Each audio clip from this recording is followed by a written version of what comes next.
Էրիկայի մեջ առհասարակ հոգեբանության ուղղություններ կան դրա մեջ, ագրեսիան համարում են էներգիայի աղբյուր։ Հա։ Դա մենք բոլորս գիտենք, որ ագրեսիան այդ էներգիայի այն ամենահզոր աղբյուրներից մեկն է, չէ՞, ոնց որ գնաս դու մեքենա վառելիք լցնես։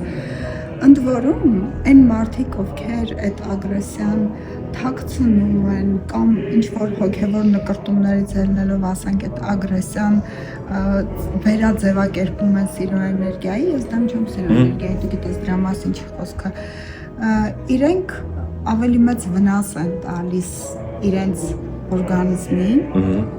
քան օգուտ են տալիս, որովհետև այդ ագրեսիայի դրսևորումները մարդկանց երբում անհրաժեշտ են այդ կարմիր էներգիան։ Հանի դուրս նրա համար, այո։ Ոչ թե հանի դուրս, այլ նրա համար, որպեսզի վառելիք ստանա։ Հետաքրքիր։ Բայց այն գիտակցությամբ, որ դու գիտակցում ես, որ ես այս բան ագրեսիվ եմ, ես ստացա իմ վառելիքը, ասենք 2 րոպե հետո։ Վերջ ավարտեց։ Այո։